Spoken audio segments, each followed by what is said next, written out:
நேரங்களில் நம்மை வாழ வைக்கிறது, பல நேரங்களில் நமக்கு அறச்சீற்றத்தை உண்டாக்குகிறது. அத்தகைய சொற்களை தேடித்தான் நான் யோசிக்கிறேன். சுகீசிவம் ஐயா அவர்களைப் போல தலைமை கீழே பேசுகின்ற பொழுது நாங்க மனசுல இவர் பேச்சை கேட்டெல்லாம் எழுதி வந்துகிட்டு இருக்கிற எல்லாத்தையும் அடிச்சு காலி பண்ணிடுவார். சுயமாக பேசினால் என் தலைமைக்கு கீழ் பேசு, மற்றவர்கள் பேசுவதையே பேசி காட்ட வேண்டும் என்றால் இது அதற்கான மேடை இல்லை என்று என்னை செதுக்கி செதுக்கி வளர்த்து கொண்டிருக்கக்கூடிய பெருந்தகை. அவர் சில வார்த்தைகளை சொல் மூலமாக எப்படி சொல் வாளாக நிற்கிறது என்று தன்னுடைய பேச்சிலே, அந்த லாவகத்திலே மிக சிறப்பான பல கருத்துக்களை சொல்லிக்கொண்டே இருந்தார். நாமும் கேட்டுக்கொண்டே இருந்தோம். பணிவு குறித்து ஒரு சொல்லை அவர் பேசினார். பணிவாக இருத்தல் குறித்து ஒரு வார்த்தையை அவர் தன்னுடைய பேச்சிலே பயன்படுத்தினார். என்னை கேட்டால் பணிவு என்கின்ற சொல் வாழ் போன்றதுதான். அது தன்னை இழி நிலையிலிருந்து காப்பாற்றுவதற்காக ஒரு மனிதன் பயன்படுத்தி கொள்ள வேண்டிய மிக அற்புதமான ஆயுதம். எப்படி சொல்லுவார் எங்க அப்பா தெரியுமா? நீங்கள் பயந்தது இப்பொழுது நடக்க போகிறது. என் அப்பா உருதுவில் தான் சொல்லுவார். என் அப்பா சொல்லுவார், ஆஜிசி அதத் பாட்ஷாயி என்று சொல்வார். என்ன அர்த்தம் தெரியுமா? பணிவு என்பது ராஜகுணத்தின் முதல் தகுதி. அது அடிமைத்தனம் அல்ல. யார் ஒருவர் பணிவாக இருந்து கொள்கிறார்களோ அவர்கள் பல விஷயங்களை ஜெயித்து வருகிறார்கள். அவர்கள்தான் அடுத்தவர்களுக்கு தலைமை பொறுப்பை எடுக்கிறார்கள் என்று சொல்ல. நான் யோசிச்சு பார்க்கிறேன், மகாபாரதத்தில் ஒரு காட்சி. அஸ்வத்தாமன் பாண்டவர்களை அழித்துவிட வேண்டும் என்பதற்காக, தன் பழி தீர்க்க வேண்டும் என்பதற்காக தன்னிடம் இருந்த நாராயணாஸ்திரத்தை எடுக்கிறான். நாராயணாஸ்திரத்தை எடுத்து பாண்டவர்கள் மீது செலுத்தி விட்டான். கிருஷ்ணர் அதை பார்த்து விட்டார். பார்த்தவுடன் சொன்னார், நாராயணாஸ்திரம் வந்திருக்கிறது, எரிந்தவன் தான் நமக்கு எதிரியே தவிர நாராயணாஸ்திரத்தை நாம் எதிர்கொள்ள முடியாது, பணிந்து கொள்ளுங்கள் என்றார். எல்லாரும் கீழே விழுந்து பணிஞ்சு கொண்டார்கள். குதிரையில் இருந்தவர்கள், யானையில் இருந்தவர்கள், தேரில் இருந்தவர்கள் எல்லோரும் பணிந்து கொண்டார்கள். என்பதை விட மேலானது, கிருஷ்ணன் தன்னைத்தானே அதற்கு முன்னால் பணிவாக படுத்துக் கொண்டான் என்று மகாபாரதம் சொல்கிறது. பணிவு என்பது பல எதிராளிகளை அழிப்பதற்கு மட்டுமல்ல, நாம் அழிந்து விடாமல் தடுப்பதற்கான அற்புதமான ஆயுதம் என்பதனை மகாபாரதம் இப்படி நமக்கு சொல்லித் தருகிறது. நான் சிந்தித்து பார்க்கிறேன், நமக்கு மட்டும்தான் சொல்லா? எம்மை தீண்டுவீராயின் என்ற சொல் அறுத்து போட்டுருச்சே நீலகண்டரை, எங்கேயும் இல்லாமல் அறுத்து போட்டு விட்டது. அவருக்கான அந்த ஜென்மத்திற்கான பலனை அது தந்து விட்டது. அந்த ஒற்றை சொல். நீங்க நினைக்கிறீங்களா மனிதர்களுக்கு தான் சொல் புரியும், விலங்குகளுக்கு புரியாதுன்னு? நான் நடந்த ஒரு செய்தியை சொல்றேன்.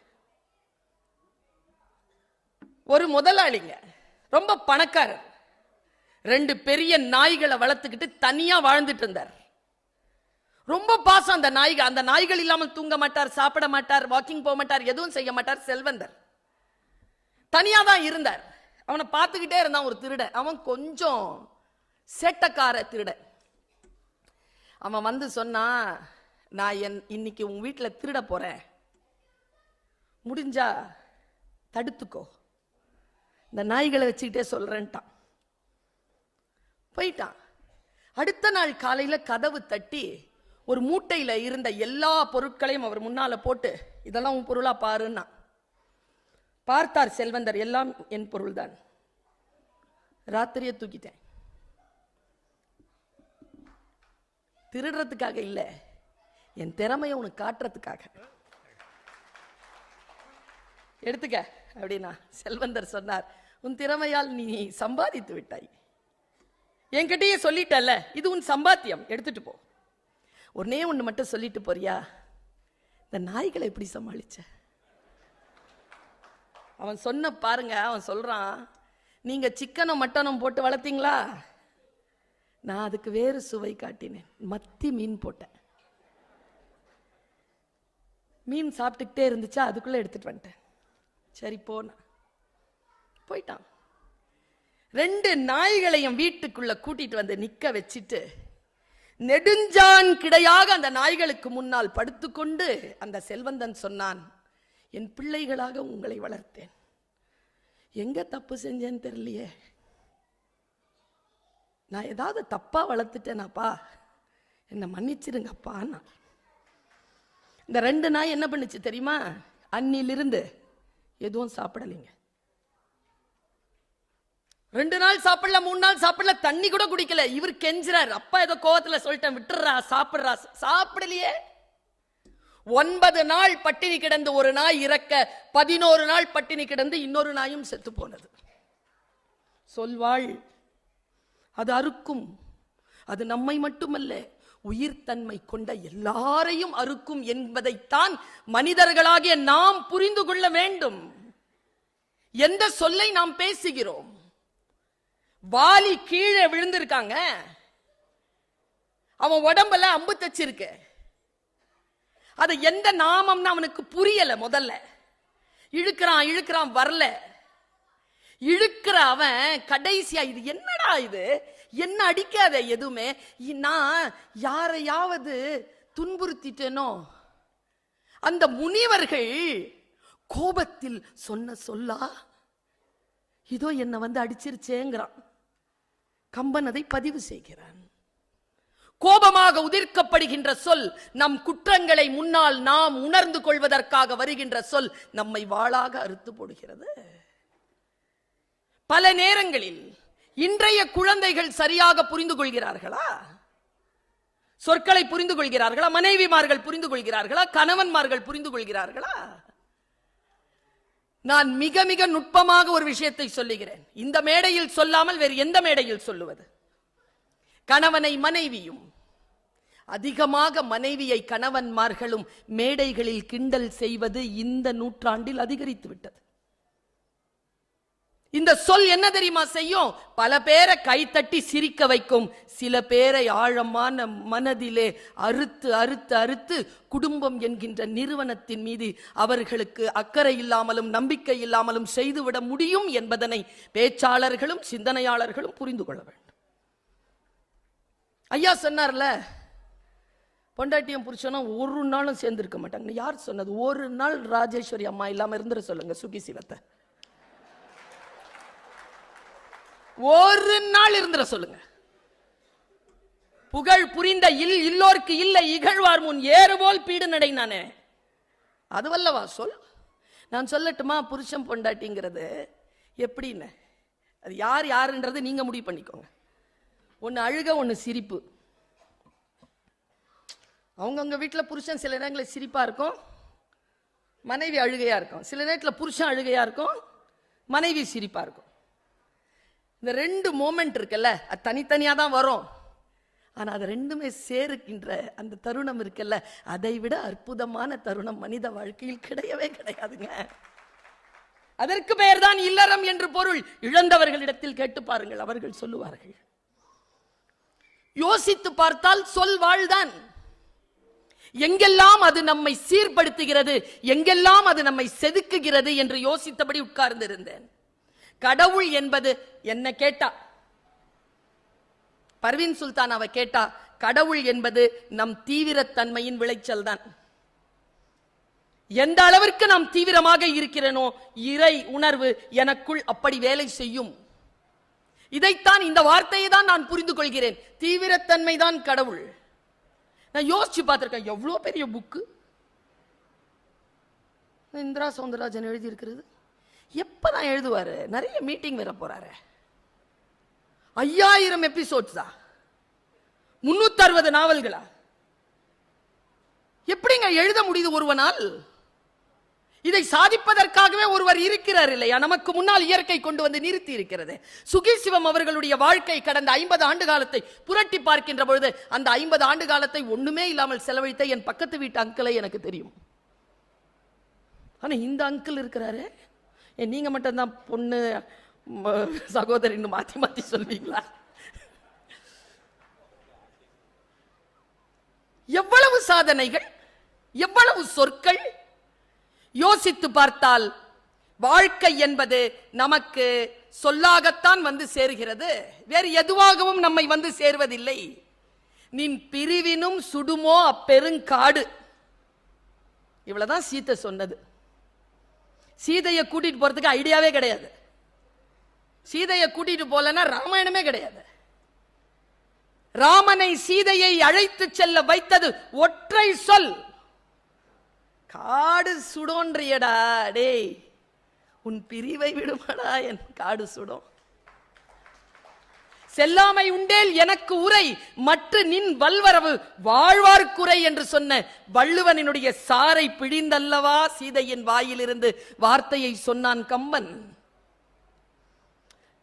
ஒண்ணல்ல, ரொம்ப அழகா சொன்னார் ராஜாராமன் சார். சொல்லும் போது நான் இந்திரா சார் கிட்ட சொன்னேன், சார் சூப்பரா சொல்றாருல, ஒரு மனைவி இடத்தில் ஒரு கணவன் கோவல வாழ்க்கையை வாழ்ந்து விட்டான் அப்படின்னார். சுலபமா சொல்லிட்டார் அவரு. நானா இருந்தா காலை உடைச்சுதான் சொல்லியிருப்பேன். ஒரு மனைவி இடத்தில் இவர் ஒரு கேவலமான வாழ்க்கை வாழ்ந்து விட்டார் தான் சொல்லியிருப்பேன். அவர் கோவல வாழ்க்கை வாழ்ந்தார். நான் சொல்லட்டுமா, கோவலனுடைய சாவுக்கு எது காரணம்னு நாமெல்லாம் நினைக்கிறோமா அது ஊழ்வினைன்னு, இல்ல அவன் செஞ்ச தீவினைன்னு. கிடையாது. கோவலனை கொன்றது கண்ணகியின் நேர்மை. அததான் கொன்றது அவனை. ஒன்னும் இல்லையே, வந்து நிற்கும் போது ஒற்றை சொல் வாளாக அறுத்து போட்டதே அவனை. சலம் புனர் கொள்கை சலதியோடு ஆடி குலம் நெரும் வான் பொருள் குன்றம் தொலைத்த இளம் பாடி எனக்கு நாணத்தகும்னு வந்தவுடனே எங்க அம்மா சொன்னால சிலம்புல கொன். இந்த ஒரு சொல் தான். ஏன் காசு இல்லைன்னு வந்துட்டியா நீ வேற, தான் சிலம்பு இருக்கு எடுத்துட்டு போ. அந்த சொல் இருக்கு இல்லையா, அந்த சொல் அறுத்தது அவனை. யாரோ ஒரு போர் வீரனுடைய வாளிலால் அந்த கழுத்து அறுபடவில்லை. இந்தாடா மனைவி கிட்ட வந்து காசை தொலைச்சிட்டு வந்திருக்கிற, நீ என் வாழ்க்கை தொலைஞ்சு போச்சுங்கிற கவலை இல்லாம வந்து நிக்கிற, காசா வேணும் உனக்கு, இந்தா என் காலில் இருக்குன்னு எடுத்து கொடுத்தா பாருங்க. அந்த சொல் எனும் வாழ் அறுத்தது அவனை. பாஞ்சாலி சபதம் எப்படி வந்தது? நேற்று ஏதோ ஒரு நிகழ்ச்சிக்கு போயிருந்தேன். ஒரு 7ஆம் வகுப்பு படிக்கின்ற மாணவி சொன்னாள், பெண்ணை தொட்டதனால் பாரதம் மகாபாரதம் ஆயிற்று, போர்க்களம் ஆயிற்று இந்த நாடு. அந்த ஒரு பெண்ணிற்கான ஒற்றை வரிதானே, அவ சொன்ன சொல் ஒண்ணுதானே, இவர்களின் உதிரம் பூசாமல் முடியேன் இந்த கூந்தலை. முடிஞ்சு போச்சு. அவ வேற எதுவுமே சொல்லலையே. அடிச்சுட்டு கூட்டிட்டு வரும்போது எவ்வளவோ புலம்புறா, கடைசியா அவ சொன்ன ஒரே சொல்லதான், பாலா எல்லாரையும் அறுத்து போட்டுச்சா இல்லையா? சொல்லப்படித்தான். இந்த சொற்களை நாம் கவனமாக பயன்படுத்த வேண்டும் என்பதற்காக சொல்லுகிறேன். சொல் சூடானது, சொல் வேகமானது. சாதாரணமாவே நம்ம அப்படி சொல்லிடுறோம்ல. நானே யோசிச்சு பார்த்திருக்கேன். சில பேர் வளருவாங்க, பார்த்திருக்கீங்களா? நான் செத்தாலும் உன் மூஞ்சில முழிக்க மாட்டேன், நீ தான் செத்துருவியே,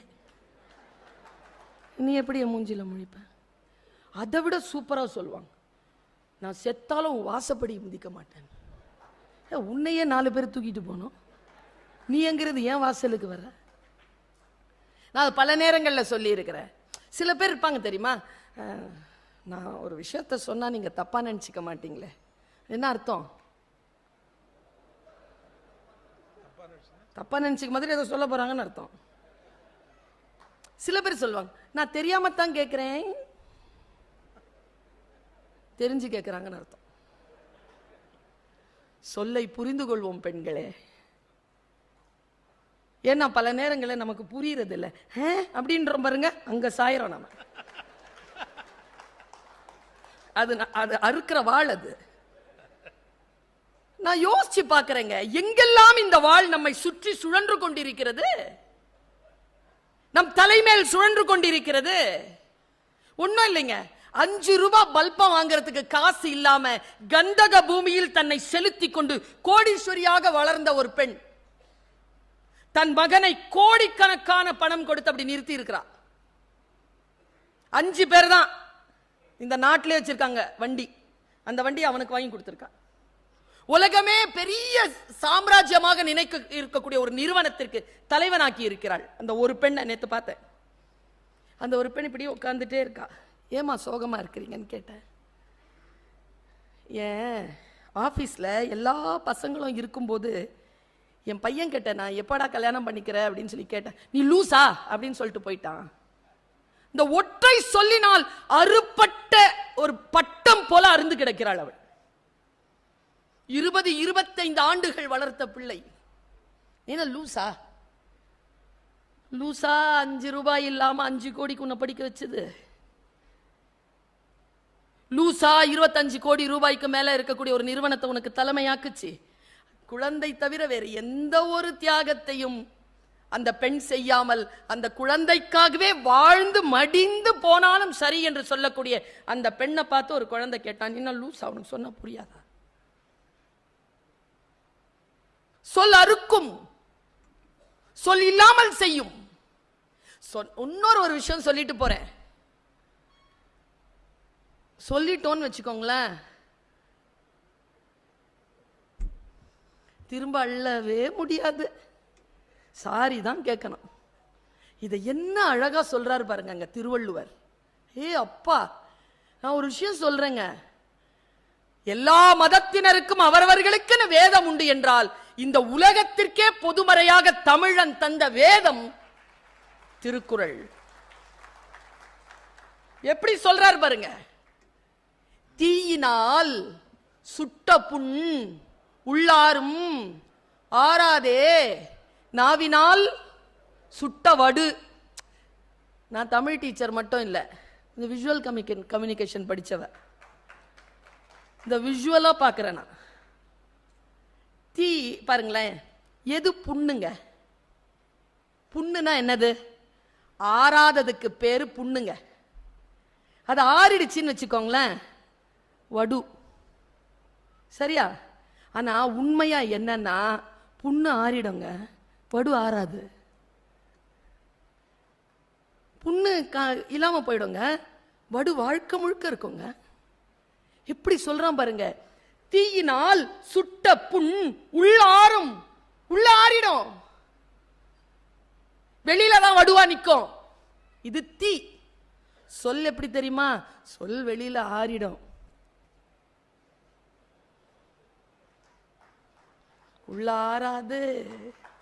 அறுத்துக்கிட்டு இருக்க, அறுத்துட்டு போகாது, அறுத்துக்கிட்டே இருக்கும். உண்மையா சொல்றேங்க, எங்க அம்மா என்னமோ சொல்லிட்டாங்க. அவங்க வீட்டில் ஒரே ஒரு தம்பி தான் இருக்கு. அவங்க கல்யாணத்தில் நான் எப்போ பார்த்தாலும் கேமராவுக்கு முன்னால் வந்து நின்றுடுவேன். நான் அப்போவும் ஒரு கல்யாண பொண்ணு பசங்க நின்றுட்டு இருக்கும்போது எப்போ பார்த்தாலும் ஒரே பிள்ளை நின்றுட்டு இருந்துச்சுன்னா அது யாரோ தள்ளி விட்டுருக்காங்க என்ன. எங்க அம்மா அதை பார்த்துருச்சு. அவங்க தம்பி கேட்டுக்கலையா என்னன்னு.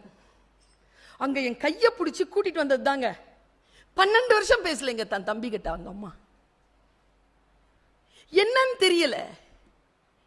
அந்த ஏதோ ஒரு சொல், கோபம்னு ஒரு கதை எழுதி இருப்பாருங்க ஜெயகாந்தன். தம்பதியினர் சேர்ந்து வாழ்ந்துட்டு இருப்பாங்க. ஒரு ரொம்ப வயது முதிர்ந்துரும், 75-80 இவங்களுக்கும் 75-80. அப்போ சொல்லிடுவார் அவரு, உங்ககிட்ட ஒரு விஷயத்த மட்டும் நான் சொல்லவே இல்லை. என்ன? உன்னை கல்யாணம் பண்றதுக்கு முன்னால நான் ஒரு பொண்ணை காதலிச்சேன். அப்பவா சொல்லணும்? அந்த பொண்ணு, அந்த அம்மா இருக்கால, அவ அப்படியே பார்த்து. ஜெயகாந்தன் சூப்பரா எழுதுவார், அதை படிச்சிருங்க. பாப்பா, நீங்களா என்னை தாலி கட்டும்போது நீங்க எனக்கானவர் தானே நினைச்சேன், உனக்கானவங்க தான். அவங்க மனசை வேற ஒரு பொண்ணு கொடுத்துருந்துருக்கீங்க, இப்போ வரைக்கும் ஞாபகம் எடுத்து சொல்றீங்க. அவ்வளவுதாங்க. அன்னியோட அவ பேச்ச நிறுத்திடுவாங்க. அவ சாப்பிடவே மாட்டா. 3 மாசம் தண்ணி ஆகாரம் கொடுத்து பார்ப்பாங்க. கடைசியா மரண படுக்கையில இருந்து அவ பக்கத்துல வந்து பத்மா பத்மான்னு தோ சொல்லுவாருங்க. அப்படி இருந்தவ இப்படி திரும்பி செத்து போயிருவாங்க. அப்படி முடிப்பார் அந்த கதையை அவரு. சொல் இருக்கு இல்லையா, அது அறுத்திரம், கூர்மையான வாழ். ஆனால் நாம் அதை சரியான நிலையில் பயன்படுத்துகிறோமா? ஐயா ஒரு வார்த்தை சொன்னார்ல, நான் அவருடைய அடுத்த ஜெனரேஷன் தானே. குறுக்கு சால் ஓட்டுற மாதிரி சிந்திக்கலன்னா அப்புறமா அடுத்த ஜெனரேஷனா இருந்துதான் என்ன பிரயோஜனம்? தனக்கு மேல் தன் குருவிற்கு ஒரு சிந்தனை இருக்கு என்றால் அந்த சிந்தனைக்கு ஊடாக புரண்டு உள்ளே போய் ஒரு கலவரத்தை ஏற்படுத்துறதுக்கு பேர் தானே அடுத்த ஜெனரேஷன்.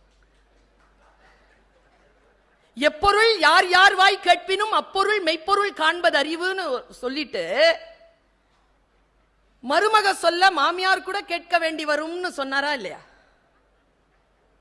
நான் ஒன்னு சொல்றேன், என் புத்திக்கு நான் அந்த குரலை எப்படி புரிஞ்சுக்கிட்டேன்றத சொல்றேன். எல்லாமே சொற்களை யார் புரிந்து கொள்கிறார்களோ அவர்களுடைய புரிந்துணர்வுக்கு ஏற்றபடிதான் அந்த சொல் பொருள் தரும். ரூமி சொல்கிறார், உன் காரணங்களால் நீ தோற்கடிக்கப்படுகின்ற பொழுது அந்த காரணங்களின் மீது மட்டும் உனக்கு சந்தேகம் வராதது ஏன் என்று கேட்கிறான். வீட்டில் போய் நான் சொன்னதை யோசிச்சு பாருங்க. வேகமா சொல்லிட்டேன்ல. உன் காரணங்களால் நீ தோற்கடிக்கப்படும் பொழுது அந்த காரணங்களின் மீது மட்டும் உனக்கு சந்தேகம் வராதது ஏன்? கொய்யா மரத்திலிருந்து இறங்கு, உலகம் வேறு என்று கொய்யா மரத்திலிருந்து கீழே அழைப்பான் ரூமி என்ற சூஃபி. எப்பொருள் யார் யார் வாய் கேட்பினும் அப்பொருள் மெய்ப்பொருள் காண்பது அறிவுன்னு சொன்னாங்கல்ல. நான் எப்படி புரிஞ்சுக்கிறேன் பாருங்க. அக்பர் பீர்பல். அக்பர் என்ன செய்தார்? தியானம் கற்றுக்கொள்ள வேண்டும் என்று பீர்பலை அழைத்தார். பீர்பல் சொன்னான், என் குருநாதர் கிட்ட கேட்டுக்கோ, நீ குருநாதரை கூட்டு வானார். கூட்டு வர முடியாது, நீ தான் போகணும். நான் வரமாட்டேன். அப்ப நீ தியானம் கற்றுக்கொள்ள முடியாது. நீ என்ன எனக்கு தியானம் கற்றுக்கொள்வது? நான் கற்றுக்கொள்கிறேன். தனியா கத்துக்கிட்டான். 15 நாள் கழிச்சு 2 பேருமே ஒரு ரூம்ல சந்திக்கிறாங்க. அக்பர் பக்கத்துல காவலாளி மெய்காவலன் நிக்கிறான். அக்பர் சொன்னார், வெளியில் காத்திரு. இப்போ நான் சொல்றேன் அந்த குரலுக்கான அர்த்தம் எப்படி வேற மாதிரி நான் புரிஞ்சுக்கிட்டேன்றத சொல்றேன். காவலாளி வெளியில போனான். தியானம் செய்தார் அக்பர். பீர்பல் பார்த்து கொண்டே இருந்தார். தவறாக தியானம் செய்கிறார். இந்த மாதிரி இருந்துச்சுன்னா இந்த பாயிண்ட்ஸ் எல்லாம் வித்தியாசமாய் சீக்கிரம் செத்துருவார் அப்படின்னார். தியானம் கலைந்தது அக்பருக்கு. காவலாளி உள்ளே ஓடி வந்து விட்டான். தவறாக தியானம் செய்த அக்பரை கைது செய் என்றார் பீர்பல். விழித்தான் காவலாளி. என்னை கைது செய் என்று சொன்ன பீர்பலை கைது செய் என்றார் அக்பர். உடனடியாக கைது செய்தான் மெய்காவலன். மெய்காவலனுக்கு தெரிகிறது, எப்பொருள் யார் யார் வாய் கேட்பினும் அப்பொருள் மெய்ப்பொருள் காண்பது அறிவு. யார் வேணாலும் எது வேணாலும் சொல்லட்டும், நீ பொருளை மட்டும் பாரு கிடையாது. யார் யார் சொல்றாங்கிறதோ பார்த்துக்கிட்டு பொருளை பாரு அப்படிங்கிறதா நான் புரிஞ்சுக்கிறேன். வாழ்க்கை எப்படி? மறை என்பதற்கு என்ன அர்த்தம்? வேதம் என்பதற்கு என்ன அர்த்தம்? உங்களுடைய வாழ்க்கைக்கான தீர்வை அது தருகிறது என்பதற்காக தானே அது உங்களுக்கான வேதம்.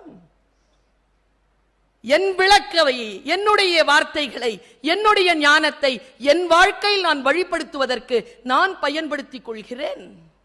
எது என்னை வாளாக இருக்கிறது? எது என்னை வாழ வைக்கிறது? சொல் சூடானது என்கிறான் கம்பன். தாடக நிக்கிறா, கன்னி அம்பு எடுத்தான். வசிட்டர் சொல்றார், விஸ்வாமித்திரர் சொல்றார், விடுறா பொண்ணு, ஏய் விடுறா. கரெக்டா விட்டான். கம்பர் எழுதுறாருங்க ஒரு பாட்டு, விதிர் விதிர்த்து போன அந்த பாட்டை படிச்சு, சொல் ஒக்கும் கடிய வேக சுடு சரம். வேகமா ஃபர்ஸ்ட் அம்புங்க, ராமனுடைய முதல் அம்பு எப்படி போகும்? வேகமா போச்சு. அப்படிங்கிறதுக்கு கம்பர் எத்தனையோ சொற்களை கையாண்டிருக்கலாமே. 10,000 கவிதைகளை முத்தாக அள்ளி தந்த சத்தான கம்பனுக்கு ஈடு இன்னும் வித்தாகவில்லை என்று பாடு என்றுதானே சொன்னோம். அந்த அம்பு சூடா போச்சு, வேகமா போச்சு. எப்படி போச்சுன்னா சொல் மாதிரி போச்சு. சொல் சூடா போயிரும். கவனம். ஐயா ஒரு மீட்டிங்ல பேசிட்டு இருக்கும்போது துளசிதாசரை பத்தி பேசுவார். மனைவியின் மீது பெருங்காமம். அவள் தாய் வீட்டிற்கு சென்றாலும் மழை என்றும் ஆறு ஓடுகிறது காட்டோடை என்றும் பார்க்காமல் மழையிலும் காட்டோடையிலும் போய் வேறென்று பிடித்துக் கொண்டு பாம்பை பிடித்து ஏறி அவர் வீட்டுக்கு போகிறார் துளசிதாசர். தன் மீது காமம் கொண்டு இப்படி வந்திருக்கக்கூடிய துளசிதாசரை பார்த்து அந்த மனைவி சொன்னாள், என் மீது வைத்திருக்கக்கூடிய இந்த பெரும் விருப்பத்தை நீ ஏன் உன் குலக்கடவுளான ராமன் மீது வைக்க கூடாது? இந்த உடம்பு அழியக்கூடியது, நீ ராமநாமம் சொல்லுகின்றவன், அவன் மீது எதையாவது செலுத்து என்று சொன்னவுடன் அவருக்கு ஞானம் வந்து துளசிதாசர் தன் ராமாயணத்தை எழுதி முடித்தார்னு ஐயா தான் சொல்வார். சொல்வாள், அது நம்மை கூர்மைப்படுத்தும், அது நம்மை வெட்டும். சில நேரங்கள்லங்க நான் தனி பர்சனலாவே சொல்றேனே, மேடையில் பேசுகின்ற பொழுது எத்தனையோ பேருடைய பேச்சுக்களை நான் கேட்டிருக்கிறேன். காலையில் பேசிய தமிழறிவு மணியன் ஐயா கூட வழிபடுத்திய பேச்சாளர் தான். ஆனால் கான்டெம்பரரியா இன்னைக்கு இருக்கிற குழந்தைகள் முதல் முதியவர் வரைக்கும் எம்மதத்திற்கும் எந்த தத்துவத்திற்கும் ஏற்றது போல் பேசக்கூடிய ஒரு பேச்சாளராக எனக்கு முன்னால் வந்து நின்று என்னை அப்படியே சீவி சீவி செதுக்கி கொண்டிருக்கக்கூடிய என்னுடைய குருநாதர் அவர். துரோணாச்சாரியார் தான், நான் ஏகலைவன் தான், ஆனால் கட்டை விரல் கேட்க மாட்டார், ஒருபோதும் கேட்டதில்லை, கட்டணமும் கேட்க மாட்டார். கட்டணம், அதை தானே கட்டை விரல் என்று சொன்னேன் ஐயா. நான் இப்படி சிந்திக்கிறேன், ஒரு வாளை அடக்குவதும் அதை எழுச்சி குற செய்வதும் சொல்லினால் ஆகுமானதாக இருக்கிறது. உங்களுக்கு ஒரு செய்தியை நான் சொல்லிவிட்டு இன்னும் ஒரு 3 நிமிடங்களில் என்னுடைய பேச்சை நிறைவு செய்தால் சரியாக 35 நிமிடங்களில் என் பேச்சை நான் நிறைவு செய்ததாக ஆகும். 3 நிமிடங்களில் 2 செய்தியை வேகமாக சொல்லிவிட்டு போகிறேன். சமீபத்தில் நான் ஒரு காணொளி பார்த்து கொண்டிருந்தேன். சொல் எப்படி நம்முடைய வாழ்க்கையை செதுக்குகிறது, அது எப்படி நம்மை வெட்டுகிறது. இன்னைக்கு இருக்கக்கூடிய பெற்றோர்கள் குழந்தைகளை, எங்க வீட்டுல வேலைக்காரமா என்னை பார்த்து சொல்லுச்சு, என் பொண்ணு ஓவரா வாயாடுறா, அவளை உங்களை மாதிரி பேச்சாளர் ஆக்கிடலான்னு நினைக்கிறேன். நான் சொன்ன, வாயாடுறவங்க எல்லாம் பேச்சாளர் ஆக முடியாது. பேச்சாளர் ஆகிறதுக்கு வாதாடணும். வாதாடுறது வேற, வாயாடுறது வேற. சண்டை போடுறவங்க எல்லாம் பேச்சாளர் கிடையாது. 6 கோடி பேர் பேசுறாங்க, 1000 பேர் தானே பேச்சாளர்கள். பேச்சை ஆளணும், அவங்க தான் பேச்சாளர்கள். நான் சமீபத்தில் ஒரு காணொளியை பார்த்து கொண்டிருந்தேன். ஒரு அம்மா வந்து நிக்கிறாங்க, இங்கே நிறைய பேர் இந்த பேச்சை கேட்பதற்கான தகுதியுடன் இருக்கிறீர்கள், அதனால் இந்த கருத்தை கேட்பதற்கு, பேச்சை அல்ல கருத்தை கேட்பதற்கு உங்களுடைய வாழ்க்கையில் ஏதேனும் மாற்றம் நிகழ்கிறதா என்று பாருங்கள். இன்றிலிருந்து, இதோ இந்த வினாடியில் இருந்து. அந்த அம்மா வந்து க்ளோஸ்டு நெக் ட்ரெஸ் பண்ணியிருக்கு, ஒரு கோட் போட்டிருக்கு, முடி இப்படி பாதியா வெட்டி இருக்கு, ஒரு 50-55 வயசு இருக்கு, ஒரு கொடி இருக்கு. அந்த அம்மா இந்த உலகத்துக்கு பேசுது, கோடிக்கணக்கான மக்களுக்கு பேசுறாங்க. அவங்க பேசினால அது கோடிக்கணக்கான மக்களுக்கு போய் சேரும். நின்று பேசுறாங்க. அவங்க பேசுற அந்த காணொளியில அந்த 3 நிமிட அந்த செய்தி இருக்குல்ல, அதை மட்டும் சொல் எப்படி நம்மை பாதிக்கும் என்பதற்காக மட்டும் சொல்லிவிட்டு போகிறேன். டேக்அவேன்னு ஏதாவது இருக்கணும்ல. ரசித்தோம், கைத்தட்டினோம். யார் நல்ல பேச்சாளர் தெரியுமா? பேசிவிட்டு போறவங்க இல்ல, பேசி முடித்ததற்கு பிறகும் உங்களுக்குள் யார் பேசிக்கொண்டே இருக்கிறாரோ அவர்தான். சுக்கியெல்லாம் அந்த கேட்டகரி, நமக்குள்ள பேசிக்கிட்டே இருப்பார். என் பேச்சை கேட்டு நிறைய பேர் இப்ப வாசல்ல கூட சொன்னாங்க, உங்க பேச்சை கேட்காம நான் தூங்குறதே இல்லை மேடம். பல நாட்களா எனக்கு ஒரு டவுட்டு, தூங்க வைக்கவா பேசுறேன்?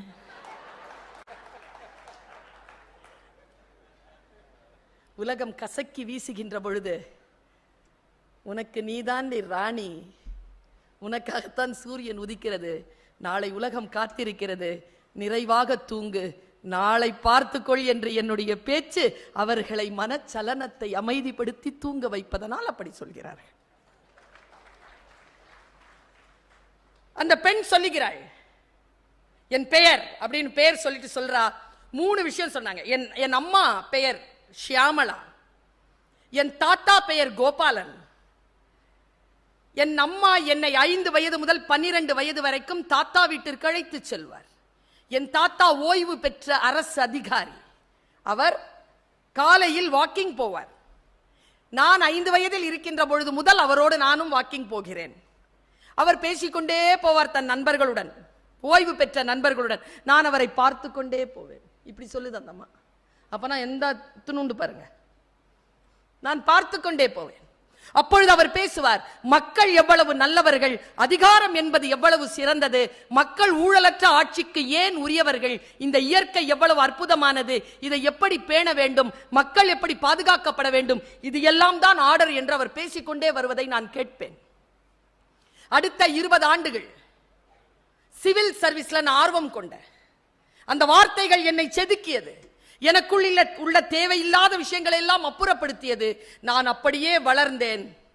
இதோ 40 ஆண்டுகள் என் வாழ்க்கையில் என் தாத்தாவினுடைய கடைசி மூச்சு ஒலிக்கின்ற வரைக்கும் ஆன என்னுடைய இந்த அடுத்த 40வது ஆண்டு காலத்தில் நான் உங்கள் முன்னால் நிற்கிறேன். நான் நிற்பதற்கு என் தாத்தாவின் சொற்கள் காரணம். என் பெயர் கமலா ஹாரிஸ். நான் யுனைடெட் ஸ்டேட்ஸ் ஆஃப் அமெரிக்காவின் துணை ஜனாதிபதியாக இருக்கிறேன் சொன்னாங்க அந்த அம்மா. நான் இங்க என்ன குறிப்பு தெரியுமா? அந்த தாத்தா தான் பேத்திக்கிட்ட பேசவே இல்லை. யாரோ ஒருத்தர்கிட்ட பேசுனது அந்த குழந்தை கேட்டு இருக்கு. இதுதான் என்னுடைய செய்தி. நாம் நேரடியாக பேசுவதல்ல, நாம் பேசுவதை அடுத்தவர்கள் கேட்கின்ற நிலைமையில் இருந்தாலும் அதுவும் அவர்களுக்கு வாழ்தான் என்பதனை நாம் புரிந்து கொள்ள வேண்டும் என்பதற்காக இதை நான் சொன்னேன். இப்படி சொல்லி நான் நிறைவு செய்கிறேன். ஆர்கியூ பண்ணவே பண்ணாதீங்க. ரொம்ப ஆர்கியூ பண்றவங்களை நான் பார்த்திருக்கேன். ஒரு வயதிற்கு பிறகு ஆர்கியூ பண்றதை நிறுத்திட்டு ஆமா இல்ல அவ்வளவுதான். அறிவு இருக்கா? இருக்கு. நீ சொல்ற விஷயத்துல இல்ல, கத்துக்கிறேன். கோபப்படுறதே இல்லை இப்பெல்லாம். ரொம்ப சுலபமா இருக்கு வாழ்க்கை. ஏனென்றால் முன்னால் பேசுகின்றவர் யார் என்பதனை புரிந்து கொள்ளுகின்ற பொழுது சொற்களின் அடர்த்தி நமக்கு புரிந்து போகிறது. ரொம்ப எளிமையா சொல்றேன் இத. ஒரு கழுத வயிறு நிறைய புல்லு சாப்பிட்டுட்டு காட்டு பக்கமா ஒய்யாரமா நடந்து வந்துச்சான். அங்க பசிச்ச புலி ஒண்ணு உட்கார்ந்து இருக்குது. அப்படி திரும்பி பார்த்துச்சான். வயிறு நிறைஞ்சிருச்சு இல்ல கழுதைக்கு, இப்போ வம்பு பண்ணணும். சரியா? சில பேர் இருப்பாங்க, எங்க அம்மா சொல்லுவாங்க, உருதுல சொல்லுவாங்க, ஓ खाने में பீலி கடி கிர்கினி ஓச் அப்படிம்பாங்க. அப்படின்னா என்ன அர்த்தம்? சோறுல குழம்பு விழுந்துருச்சான். அந்த திமிரா கிராமத்து வார்த்தை, கிராமத்து வசை. அந்த கழுதை நடக்கிறது. புலியை பார்த்தவுடன் வம்பு செய்ய வேண்டும் என்று புலியை சீண்டுகிறது. ஏய் வயிறு நிறைய நான் புலி சாப்பிட்டேனே. புலி சொல்லிச்சு, நான் சாப்பிடல காலையில இருந்து. நான் சாப்பிட்ட புல்லுதான் நீ சாப்பிட மாட்டியே. புலி சொல்லிச்சு, புல்லு தான் சாப்பிட மாட்டேன், புல்லு சாப்பிட்றவங்களை சாப்பிடுவேனே. நல்லா தெரிஞ்சுக்கோங்க, முட்டாள்களிடம் மட்டும் வாதாடாதீர். அவன் என்ன சொல்லுச்சு? உனக்கு ஒரு விஷயம் தெரியுமா? நீ என்ன சாப்பிட்றதுக்கு முன்னால் நான் ஒரு விஷயம் சொல்றேன். என்ன? நான் சாப்பிட்ட புல்லு என்ன கலரு? நான் புல்லு சாப்பிட மாட்டேன், நான் கலர் தெரியும். ஏன் கேட்குற? சொல்ல. கிரீன். நோ நோ நோ, பிறந்ததுல சாப்பிட்டுட்டு இருக்கிறேன் ப்ளூ. ஏ லூசா நானு? கிரீன் தான் இல்ல ப்ளூ. சாவடிச்சுனா மரியாதையா போயிரு. பசியில இருக்கிறேன் போயிடு. இல்ல இல்ல ஒத்துக்கோ. நான் சாப்பிட்றதுக்கு நான் கலர் சொல்வேனா, நீ சாப்பிடாததுக்கு நீ கலர் சொல்லுவியா? சண்டை என்ன பண்ணுச்சு? சிங்கத்துக்கிட்ட போயிருச்சு. இப்ப நம்ம 3 விலங்குகள்ல இருக்கிறோம். நாம யாருன்னு நாமள தான் முடிவு பண்ணணும். நம்ம கழுதையா, புலியா, சிங்கமா? எல்லாம் தான் சொல் வச்சுக்கிட்டு இருக்கு. எல்லார்கிட்டையும் தான் சொல்லு இருக்குது. சிங்கம் உட்கார்ந்து இருக்குது. என்னடா ஆச்சு சார்? புல்லு சாப்பிட்டு வந்தேன் சார், சாப்பிட்டதெல்லாம் ஜீரணம் ஆயிடுச்சு சார். இப்படியா சார் ஒருத்தன் பேசுவான்? என்ன பேசுனா? நான் சாப்பிட்ட புல்லுக்கு அவன் கலர் சொல்றான் சார். என்ன கலர்ப்பா? கிரீன் அப்படின்னுச்சு புலி. நீ எதுக்கு அவன் சாப்பிட்ட புல்லுக்கு கலர்? அவன் சாப்பிட்ட கலருக்கு புல்லுக்கு கலர் சொல்ல சார். புல்லு கலரே கிரீன் தான். நான் சொல்றேன் சார், நான் சாப்பிட்ட புல்லுக்கு ப்ளூ கலர்னு. புலிக்கு புரியல. ஏன் கிட்ட எல்லா புல்லும் தானே சொன்னான். ஆர்குமெண்ட் போகுது. கழுத சொல்லிச்சான், சார் நான் பிறந்ததுலேருந்து அதை சாப்பிட்டுட்டு இருக்கிறேன் சார். எங்கடா சாப்பிட்ட? நீங்க ராஜாங்கம் பண்ற காட்டில் தான் சாப்பிட்டேன். எனக்கு தெரியும் சார் நீங்க புல்லு சாப்பிட மாட்டீங்கன்னு, ஆனா உங்களுக்காவது கலர் தெரியும்னு நினைக்கிறேன்ச்சு. சிங்கம் பார்த்துது. எத்தனை நாளாடா சாப்பிட்ற?